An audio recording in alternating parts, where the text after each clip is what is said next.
tubadde twagala kulaga butali bumativu waffe ng'abawagizi ng'aba former players ng'abagazi b'omupiira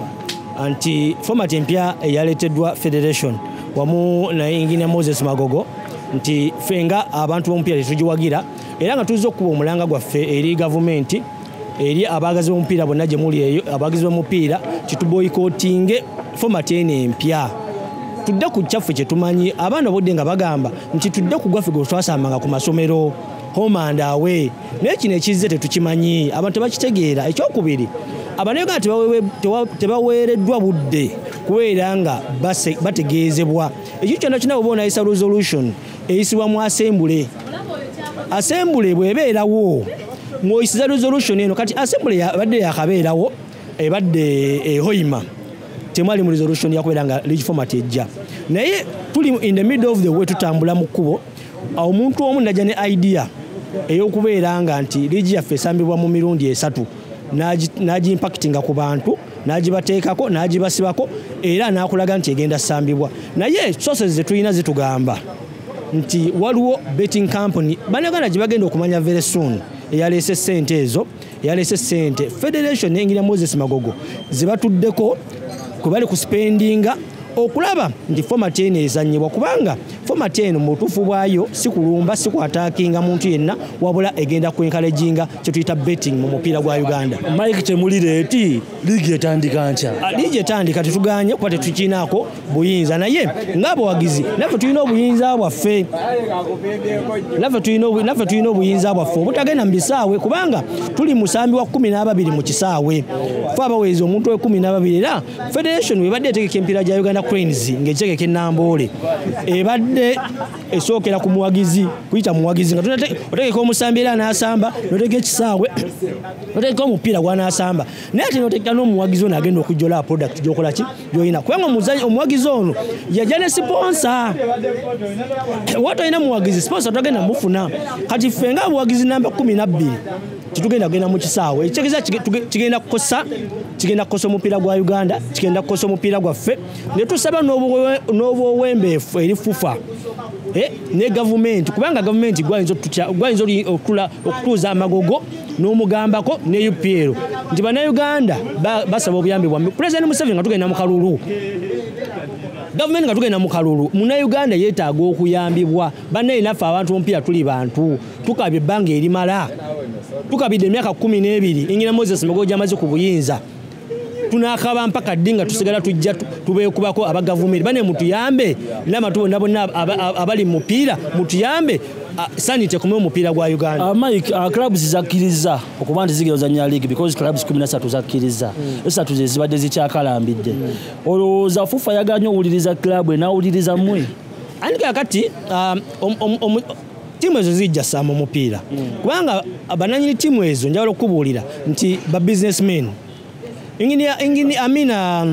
Mandela wavira fena tumanyi byakola musajja musuubuzi musajja wa mafuta musajja wa restaurants kugamba byakola bisobola okubeera affected by the government bwe mbangamba government ntegeeza ki nti Engineer Moses Magogo alina omukono ogumuli emabega ogumuwa amaanyi ofuna bwabanga mukyala we akwata kyakusatu mu ggwanga ekitegeeza alina omukono munene nnyo mu gavumenti URA basobola okukuba emisolo basobola okuteekako emisango gy'otamanyi basobola okusula bizinesi zo babatiisisa ekisooka mu byonna babatiisatiisa ne babagamba aba opposition naye olulira otya nogamba NEC kyetuyita National Enterprises Corporation ekitongole ekyamagye nogamba nti kiri against the government it is opposing the government which is not true tosobola gamba businessman mu Uganda that is investing in the country through education through meals ofuna akola engano eribwa abantu abachapati mu Uganda ensi yaffe tuli echapati okusingira ddala Rolex kikomando n'omugamba nti ali against the government ekyo tukivumirira era ne tusaba nti bali badde bavaayo ng'abantu abakulembera omupiira ne beetondera abantu abo be bakosezza emotionally psychologically kubanga abagizi bano bolaba bali psychologically tortured balaba ekintu kye batamanyi ekyokubiri oba olire nga bagamba nti lwaki tekigezesebwa mu liigi zino ez'abakazi eza wansi dene tujja abantu nga bajja bakula ne liigi bwe kituka mu liigi eyawaggulu nga bamaze okikola ki okitegera n'okumanya obulungi obukirimu nga babutunda n'okumanya obubi obukirimu. Boyiko kyonje mulese mujese mu mutima ki mu mutima gwa muzannyo si gwa bubi era kyovola tetulina gwe tuvoola tetulina gwe tuvuma tetulina gwe tukola kintu kyonna tetwekalakaza ntukuba mayinja tetutambudde tugenda ku parliament tetutambudde tugenda kufufa kwekalakasa wabula tuvuddeyo openly mu mawulire kubanga amawulire gano gajja tukayiri gavumenti era nabo bekikwatako. Olowooza boycott tegenda kukosa omupiira gwa Uganda because omupiira gubadde gupiikinze. Omupiira twali bali tugukosa mu ngeri nnyingi nnyo kubanga mu byonna bye twali bali tukola wali baddewo injunction egana lijo okuzannyibwa onfuna injunction eyali badde ekolebwa kilabu zino nga Vipers Neke URA naye basazeewo baleme kukola injunction tusazeewo tuleme kuyingira mu bintu nga bino tugende mu nkole y'emirembe era esaba nti bannayuganda twegatte tusabe format empya ejibwewo tuddeyo ku format enkadde kyetukoze twali bali tusobola okutwala fufa mu FIFA olanga resolution zaabwe baziisa bubi electoral code yaabwe bw'otunulira ne fufa status bikontana ebintu bingi tutunulira mu mupiira ebitali birungi naye Sky twasazeewo tujje mu mirembe si kuvuma si kulopa mupiira mu FIFA gubaninga wabula tuzze kusaba gavumenti yaffe n'abatwala omupiira mu bulungi. Olowooza boycott enaamalako bantu bangi balonchize ebintu nga tebiggwa ani kakati ffe tukoze ogwaffe esigadde kya gavumenti kuvayo kutuyamba era tujikubira omulanga tibajja batuyamba ffe tetusobola tuli bagizi ba mupiira era gusoloza nga tetukola ki tulimu naye era kikosa omupiira kubanga revenue omwana omupiira n'asasula sente zigenda kuva ludda wanga tusasudde tiketi ku miryango kufa yabawadde sente milioni 8 ziyimizeho kilabu okumala season namba kubanga kati saa zino bw'otunulira format eno empya muganda wange Sky format eno empya erimu abantu bagenda kusamba tiimu 16 zigenda kwesamba liigi omulundi gumu mu mukaaga 8 gugenda mu group gye bayise group 1 ne group 2 8 ogusemba wansi mu ntegera mu lumindo omupiira tugiyita championship group oba relegation group kakati bwetugenda mu group eyo nja kusamba emipiira gyange nga neebala nti wenduzinga gino nempangula gino nsobola osigala mu kibinja kyagula asamba nga siri kubabira bagenda kukola ki okusalibwako so ekyo kigenda kuleetawo zaala mu mupiira kigenda kuleetawo omuntu kyetuyita result predetermination agenda kubeera mu mupiira gwaki gwa Uganda nti results zigenda kumanyibwanga nga n'omupiira tegunnaba kusambibwa. Anyway Mike ekigambo kye kisemba eri abawagizi abawagizi mbasaba bannaye tuboycotting eriigi tuboycotting omupiira mpaka nga abakulembeze b'omupiira ne gavumenti nga bafunye nga batwadde okyokuddibwamu. Abanange muyiteeko mbawagizi ffe tetugenda kukeera ku makya tujje mbisaawe mutubagire ebintu bye tutakitegeera tulabe ttiimu zaffe nga zidda wansi bwe mbeera nga mulina kye muleese mujje kukola ino mbawagizi naffe tubeeko kye tuyisaawo tukooye tusasula ssente zaffe kujja kulaba mipiira n'ekiteesebwa tulina okubeerawo. Omupiira gwa Uganda mugutega batya ku mutwalo nze nve wano ngende Lugazi ndaba omupiira ogw'omutwalo tekisoboka muguteke ku 15 magogo tulekeemu naawe tukooye eno simanya bino tubikooye. Kakati nze David ni musajja muwagizi wa Vipers ekisinga okunyumira nze nga kutambulako kugenda kulaba ku mipiira mu bitundu birala oŋŋamba otya nti timu yange webe ekulembedde egenda sigala esamba zino ereza wano ze zigenda okukulembera obukooseezo ekinnuma tetugenda kutambulako mu bitundu birala kutuwalinga ku bitundu birala kulaba ku bawagizi baayo kati ffe tugendeyo ne tufunayo emikwano emipya ne tukola ki omupiira tegukomawo wokka nti nno tugenda kulaba bulabi bano ab'omu kibuga bwe tulaba buli lunaku tusiiba nabo buli wamu tulina okugendako ne mu byalo. Yes, amazima si kituufu panange ni munyiivu nnyo sijabalimba ni munyiivu magogo tuyambe tusaasire ssebo tuli bana Uganda siyo wekka otegedde eno sport ze ninsambi wa mpira sijabalimba otegera ndi musambi wa mpira oligino ate ze namba emu ate ffe tulonda so kyo ino kola tosalawo gwe mu ntebe yo ssebo tule butuuze wanike bwanisi magulu go osalewo gabo oyagala nedda tukanye tukoire tebigenda kukola mu Uganda ebyemipiira biba bimuleme mugambe addeyo mu bwayinginiya ninge toyize ebyemipiira si toyi nze nanyize dda kweno famati gye baleese tetujagalirako ddala ku lwenso oluzungu lwo lujja kuntawanya kanjogere Luganda kuba nalwo alumanyi Magogo eno format lindako Magogo kankugambe mu Lusoga ndi musajja Musoga eno format gye mwalese eno format gye tulemye omupiira gwa beeyi tugulenda sente nnyingi omupiira gwo mugwise beeyi ife ng'abawagizi tulida kwekalakasa era tumukwekalaakasa olwaguno omupiira gwo mwaninisa eno format mwagirese tugitegera format gye mwalese tugikoye bino tutubidi twenda format erenkere gye tujosambira ku omupiira gwe twasambiranga ku isomero ogwo ku isomero gwe twasambiranga ku isomero ogwo ku isomero ogwo gwene gwe tuli kwenda tusambe omu abasoga tudemye nzekikirira abasoga muvoye ku kino Magogo mumukobeku byalese omupiira tuli kubitegeera abasoga muvoye ku kino mulwa mwemerere nife omupiira tuli kukutegeerawo gutuse mujusabire omupiira gwa beeyi ife abawagizi fufa mutunonyeku nze mazi Magogo eno format gye walese fenga abawagizi b'omupiira tutugitegeera era tukugamba onenda kutuwa mwezi mulamba ngo omupiira tulaba gwa bwerere okitegeera eno format gye walese tetugitegeera twagala format yaffe kyenandikyusiza nze nzizabuza ku format yaffe kati gye tubaye tulabirako omupiira Magogo tojja kusaliranga weeyo jangu mu buwagizi naffe twebuuzengako okitegeera tojja kuleetanga ezo format zo oleeta format zo zetutategeera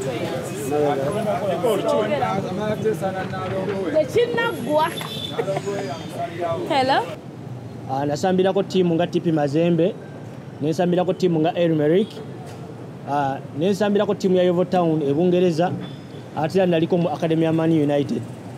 ensonga lwaki tuzze mu maaso gammwe leero kwe kubeera nga fe abamu kubasamba omupiira abawagizi b'omupiira n'abagazi b'omupiira tuzze mu nkola ya ddembe enkola ey'okusaba okubeera nga inginiya wamu ne Federation ya Uganda tubasaba okubeera nga mukyusa league format empya gye mwaleese tuddeyo ku league format empya ebaddewo tukuba omulanga gwaffe eri gavumenti eteekamu ssente mu by'emizannyo nti bannange mujje mutukwatireko ku nsonga eno kubanga omwagizi w'omupiira avuddeyo n'alaga obutali bumativu bwe abantu b'omupiira bonna ba stakeholders b'omupiira nga Dr. Lawrence Mulindwa Mandela Owavira n'abanneeki n'aba KCC abamwawulidde Meya Lukwago kyayogedde ku format eno so naffe tuzze ng'abawagizi b'omupiira n'abagazi b'omupiira okuba nga tubasaba nti muyingire mu nsonga zaffe ez'omupiira league format empya abamu tetugikiririzaamu olw'ebintu eby'enjawulo olwa reasons ez'enjawulo tubadde tusaba nti tuddeyo ku league format empya kubanga omupiira tulina be tugukoppako bannannyini gwo Abangereza Abajamani n'abalala ensi zonna France n'abalala bonna basamba omupiira amazima matuufu tewali n'omuyazi eyo na league format eno empya eyina ebigendererwa eby'enjawulo egenda kkoya abasambi egenda kubeera ng'ereetawo kye tuyita okuzannya betting mu mupiira bw'otunuulira first round engeri gyegenda osambwamu ne second round engeri gyegenda osambwamu competition mu kapiira egenda kuba ntono kubanga bw'otunuulira ttiimu nga Lugazi ogenda okwekanga mu fixture yaayo ng'emipiira gyegenda okuzannyeka mingi naye ng'ate ttiimu zegenda okusamba maybe tegenda kufuna Villa KCC Express okubeera ng'eyingiza revenue ate ng'era Federation evaayo wamu ne UPL ne batemako percentage ku gate collection so ensonga nyingi nnyo zitwali batwogerako ezikwatagana ku liigi yaffe naye tutuusize okwemulugunya teri kuddibwamu yensonga lwaki tuzze emirembe nga tusaba Federation n'abakulembeze baayo muwulirize abantu bano ab'omupiira omwagizi w'omupiira stakeholder munene nnyo kubanga Uganda Cranes webeera esamba ennamboole fufa ne bannamawulire bonna bayita abawagizi ogenda ennamboole okubeera nga omupiira guyingiza ssente okubeera nga omupiira gulabwa abantu kubanga omuwagizi ye muwagizi ye musambi we12 mu kisaawe naye mu nsonga eno egenda mu maaso ya league format abawagizi bano bemulaba emabega abaleso okwemulugunya kwabwe tebaali consulted tebabuuzibwako ku nsonga egenda mu maaso yensonga lwaki bavuddeyo okulaga obutali bumativu bwabwe so mu nsonga ezo zonna nga tuzoogedde tubadde twongera okubasaba n'okubegayirira tuddeyo ku format yaffe enkadde kubanga era sente bwoba ozirese nga bwe zaafuniddwa bilioni 3 mu miliyoni 4 era bwe tuziteka mu league format yaffe ate enkadde tugenda kubeera nga tufuna competition ate esinga ebadde okubanga omupiira ekigukola ze sente ziba zirabise omupiira gujja kweyongeramu kubeera competitive revenue ejja kujja bannamule bajja gukavaringa tujja kufuna ne ba sponsors n'abantu bajja kudda mu bisaawe kwe kusaba kwangu okwo neyanza nnyo neyanza ebyo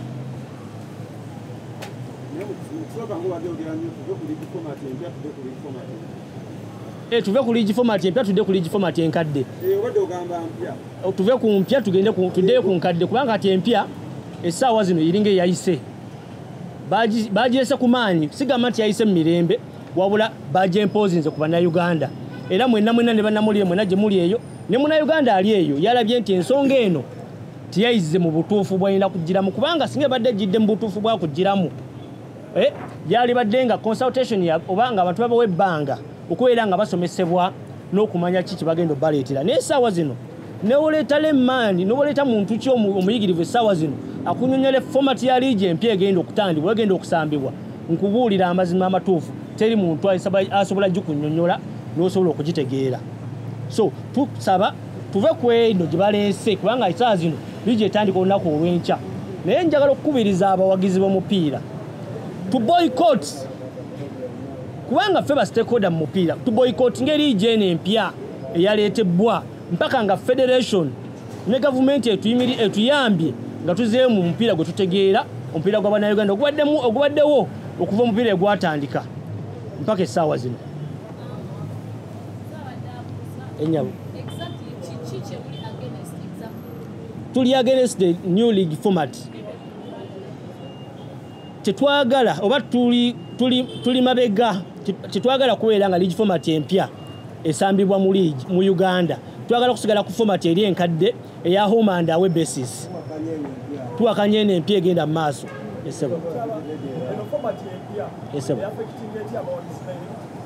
format eno empya nga bwe nkugambye nti kati Lugazi mu second round egenda kukyaza emipiira ewaayo naye empiira gyagenda okusambe okuwaayo esobola obutabaamu na Villa esobola obutabaamu na KCC esobola obutabeeramu na Vipers kwegamba zero team ennene kubanga bwe basamba first round neggwa the bottom 8 bagenda mu kaligi kaabwe ne top 8 bagenda mu kaligi kaabwe ka top 8 osubiramu club ki ojja subiramu Villa ojja subiramu KCC ojja subiramu Express ojja subiramu Neke ojja subiramu URA ojja subiramu Vipers kati timu ezo zigenda kwesamba zokka ekitegeeza nti omuwagizi w'omupiira ali Lugazi tagenda kusobola kuddamu kula mupiira nga badde agulaba nti Express egenda kujja wano esambe Lugazi anti Vipers egenda kujja wano mu second round tekigenda kubeera bwe kitu zino timu zigenda kwesamba zokka ennene n'abatono basambe bokka so ekyokubiri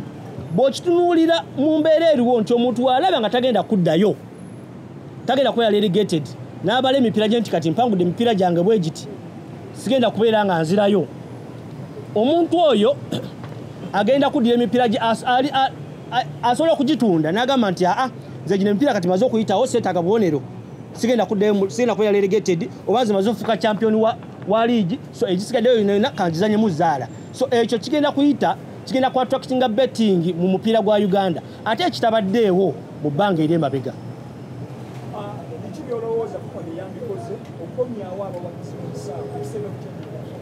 okomya abagizi mu kisaawe ekisooka byonna kubeera kutema tickets kubanga omupiira gwa Uganda bwetunula economy yaffe n'abantu enyingiza gye bayingiza mu Uganda bayingiza sente ntono so kyebasobola osooka okukola okuzza omuntu mu kisaawe kwe kubeera nga bakendeeza ku sente ebisale oba ne batula ne bannanyini ba stakeholders bannanyima club ne bamanya nti omuntu wa Uganda ajja kulaba omupiira ku 10 meka ku 15 oba 13 ekyokubiri kwe kwongeramu sente nga bwe bazeese mu format empya baziteke mu format ebaddewo enkadde nti club zibeera self-sustainable zisobola okweyimirizaawo n'okusasula abasambi baazo omusaala tulina challenges eziri mu Uganda ezisooka mu challenges eziri mu Uganda ye muzanyi w'omupiira stakeholder number 1 omuzanyi w'omupiira mu Uganda asobola okumala emyezi 10 nga tasasuddwa wagula emmere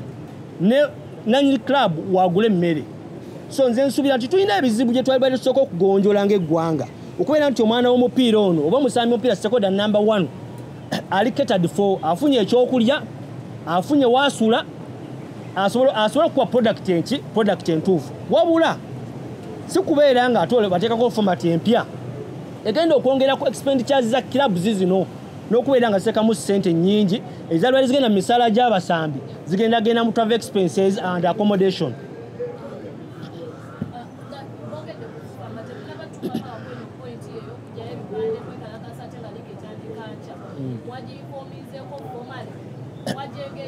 Tubadde tubengeejinga nga tuyita ku mikutu egy'enjawulo ate nga si ffeffekka era bw'otunulira debates ezibadde ku mikutu egy'enjawulo gibadde giraga obutali bumativu era tewali muntu n'omu okuggyako abali ba associates ba FUFA abatono be basobodde okuteeka mu kakundi ako oba abawagira federation abavuddeyo okwagira format eno naye abantu bonna abawagizi b'omupiira abasambi b'omupiira abagazi b'omupiira mu ggwanga bavuddeyo nga bali against format empya FUFA gye yaleese.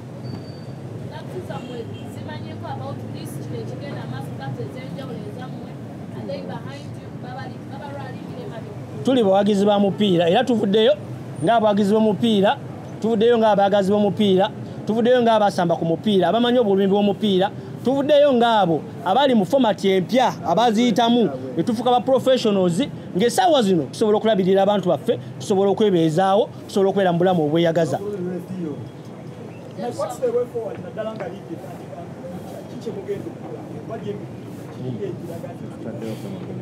Tutaddeyo ekyaffe kyakulaga bannayuganda nti tuli against ekigenda mu maaso oba omupiira guzanyiddwa oba teguzanyiddwa ffe tetugenda genda kulaba mipiira tetugenda genda mu bisaawe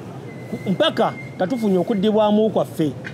era ne tusaba bannaffe bonna abawagizi abali eyo ekiyisiza press conference eno kutuusa ddoboozi lyaffe eri bannayuganda abali erugazi abatasobodde kujja wano abali embaale abali embalala abali mu Kampala batasobodde kutwegattako mu press conference eno bamanye nti ffe ng'abawagizi b'omupiira tetugenda kubeera mu bisaawe nga tuwagira omupiira.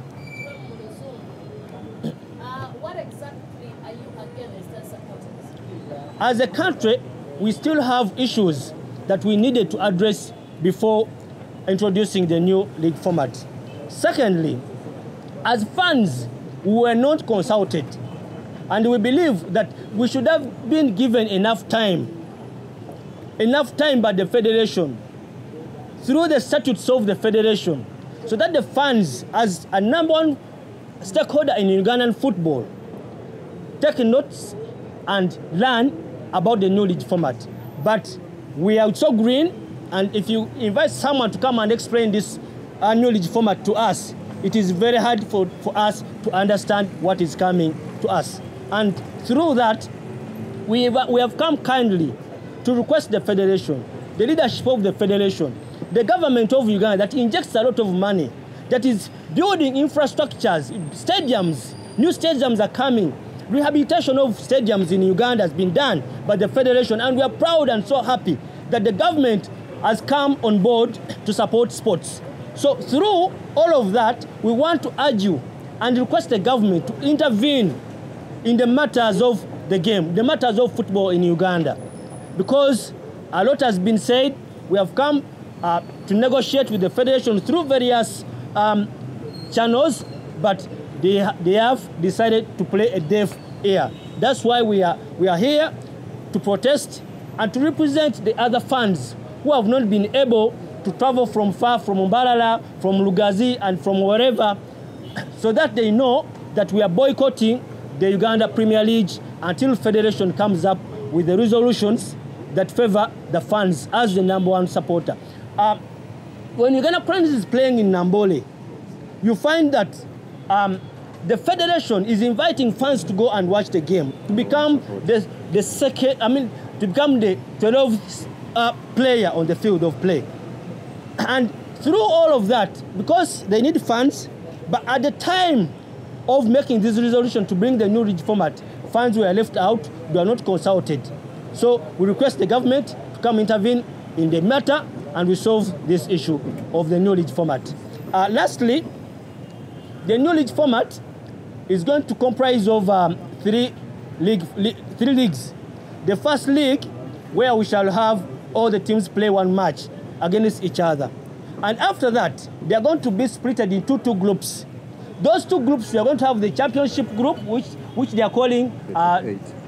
Group 1. Then we shall have the second group, which the relegation group, which they are calling Group 2. And they will play home and away. But I want to tell you, I want to assure Ugandans that this league is going to favor sports betting and encourage more betting in the league, whereby our league is going to lose the momentum, is going to lose the value and the sponsorship that we have been getting from the notable sponsors. When you look at the countries that has been having this league, the Belgium league has been playing the same format that has been introduced in Uganda. But I want to assure you that they decided to change back to the old format. Reason being, their league had really been abandoned by fans due to sports betting. And this is the same thing the Federation and the UPL board is enforcing to Ugandans. Those that came out to protest against the new league format were named as the opposition leaders. But I think this is very wrong. Because when you call Dr. Lawrence Mwindo an opposition leader, Mandela Villa an opposition leader, and the board chairman of NEC an opposition. So that gives you the knowledge that the new league format is hiding something that Ugandans will have to discover in the near future. Yes, we have engaged the federation through various channels, but they have played a deaf ear. Reason being, they know or they think that we as the fans, we don't hold any value in Ugandan football. With this that is going on, you cried and not allowing the new league format. Are your clubs, the different clubs you come from, are they behind you? Are they We have come out as fans, football lovers, and supporters of the game. But I want to inform you that all the clubs are behind us in this cause. How does this new league format affect you, the fans? Like I mentioned earlier, that let me give an example of Lugazi in the second round. In case they don't make it to the championship group and they are in the relegation group, which is Group 2. So if they are playing against themselves in that various group, you will find that the big clubs like Vipers, like KCCA, like Villa, NEC, and URA may not have the chance, or the fans will not have the chance to watch these teams go to Lugazi and play in the return match. So what do you think FUFA should do to bring back fans in the stadium instead of changing the new league format? What should have been done is to invest more money in the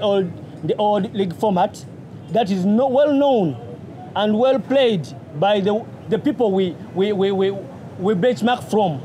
We benchmark from the UK League, that's the Premier League. We benchmark from the Serie A League, the FA League. I think we should benchmark from them and see how they're preparing their league, they are supporting their league, they're financing their league. And through this, also the government needs to come on board, more on board, so that they can fund these clubs. You know, when the stakeholder number one of the game, who is the player, is well facilitated, well paid, and he will give you a better performance and a better product, whereby we shall attract more fans, we shall attract more sponsors to come on board. Then we shall grow our game and we shall develop the game as one, as the federation, as the fans, as the government. When we join and become one person, we shall achieve greatness in Uganda. And then lastly, what's the way forward? The league is starting tomorrow. Are you going to remain home? You're going to consider the matches? We are going to stay home. As the fans, we are staying home. We are boycotting. And we want to assure other fans out there that for us here in Kampala, we are boycotting the league. And we are requesting you, other fans out there in Imbalala, in Imbali, fans in Lugazi, please join us and we boycott the new league format until when the federation comes back to the league format that we are well versatile with. Thank you. As long as the new league format is going on, we as the fans, we promise never to step in the fields of play. Thank you. Don't you think the boycott will hurt Ugandan football? Come again? The boycott, Yes. is it going to hurt Ugandan football as a whole? It does hurt the game, but this is the only resolution we are left with as fans, as lovers of the game, as former players who have benefited from football, who have earned a living through football. We are much aware what is going to happen in the league, and as much as it hurts the game, but in the long run, we shall achieve our target and our goals to restore sanity in the Ugandan Premier League. Amanya agange bampita Edi Nuhu era ndi muwagizi wa mupiira gwonna oguli mu Uganda. Abawagizi ekisinzo ekituluma nga ffe okusinziira engeri y'enkyusakyusa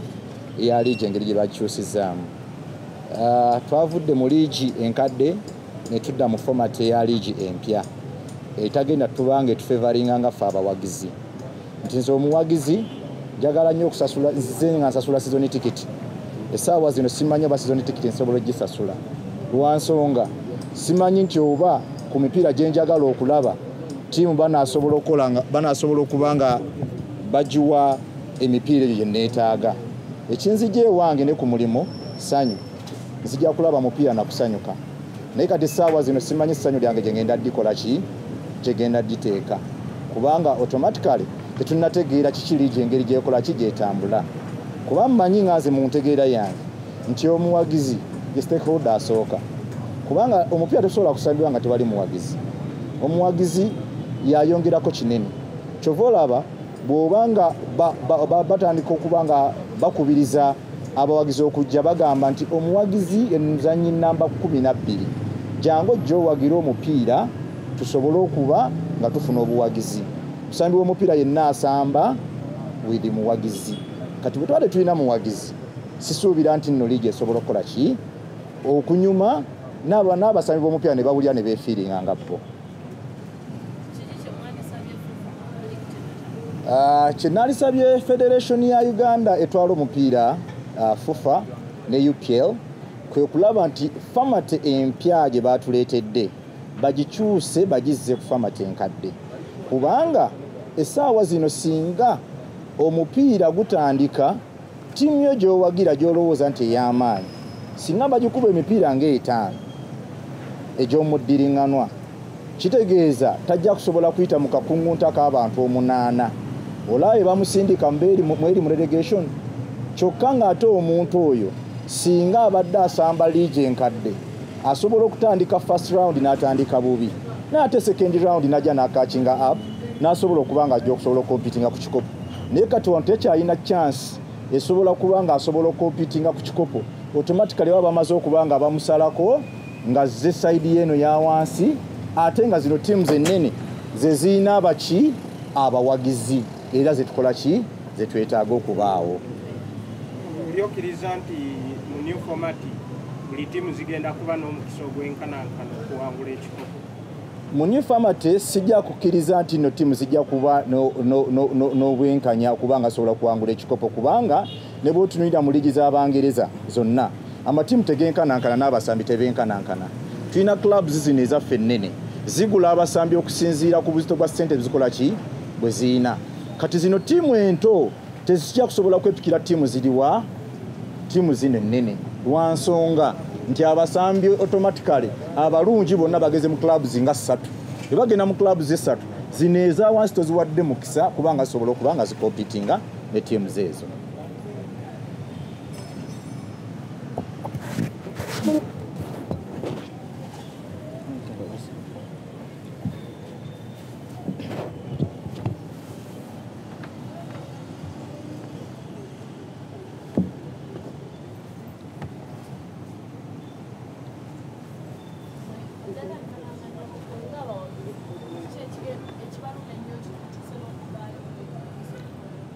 Fenga abawagizi ekintu ekisooka kamalo kansooke neyanjule amanya nze Masengere Robert ndi muwagizi wa mupiira namba 1 kati nga ffe abawagizi ekisinzo tuleeta ensonga eri mu format tetugitegeera just nga abawagizi tebatwebuuzaako tuulira buwulizi format feri liigi format kwe tukoma okukola ki otegeera kati nga abawagizi abasinga nze ebisinga baganda bange bamaze babyogedde byo byonna ebisinga obungi naye nze ensonga yange eri emu esinga okunnuma ng'omuwagizi omu nti buli kitambula mu mupiira mbadde nsuubira nti fe abawagizi naffe balina Twitter ne tufunayo emmeeza afazali we batuula ne batubuuzaako nti bannaayi okusinziira ku kino kye tugenda odisidinga mu mupiira kitambula kitya mukkiriza oba nedda naye sisuubira nti twali tufunyeyo ogwo omukisa ze kyensaba federation etondewo kale oba kibadde tekiriiwo federation etukolera ekintu eki ffe nga abawagizi naffe etuwa omukisa mu kulonda FIFA president tube n'ogwo omukisa mu kulonda ba delegates tufune ogwo omukisa byonna ebiri mu federation kubanga omupiira already naffe abawagizi tukola ki tulinawo ekigeri kye tusaawo gusooka mu bawagizi okujja otutuukawo wegukoze eki weguli bwe tugaana okujja mu bisaawe kitegeeza waliwo ekitagenda kukola ki kutambula bulungi ng'omukulu Skies we yabuuzizza nti abawagizi kabibanga tebazze mu bisaawe kyekiddako kitegeeza nti sente kubanga twagala sente mu mupiira sente tezigenda kukola ki kufunika era teziriiwo bawagizi bannange mwenda gye muli Mbalala Fort Portal Arua Gulu Kisoro Kabale Ntungamu Lukunji twambuke Eastern Western genda buli wamu Central tuyimiridde wano ng'abaganda bammwe tubasaba ekintu eki boycottinge n'akanyeno gye balese system empya tetubitegeera tetubimanyi nze kyenadde nsuubira kye basobola okukola kugitandikisiza eno wansi ku levels eno wansi ne bajja nga bazimba tulabe ki kye bakola ki kye batunnyonnyola naye ate mugireese waggulu nze ndaba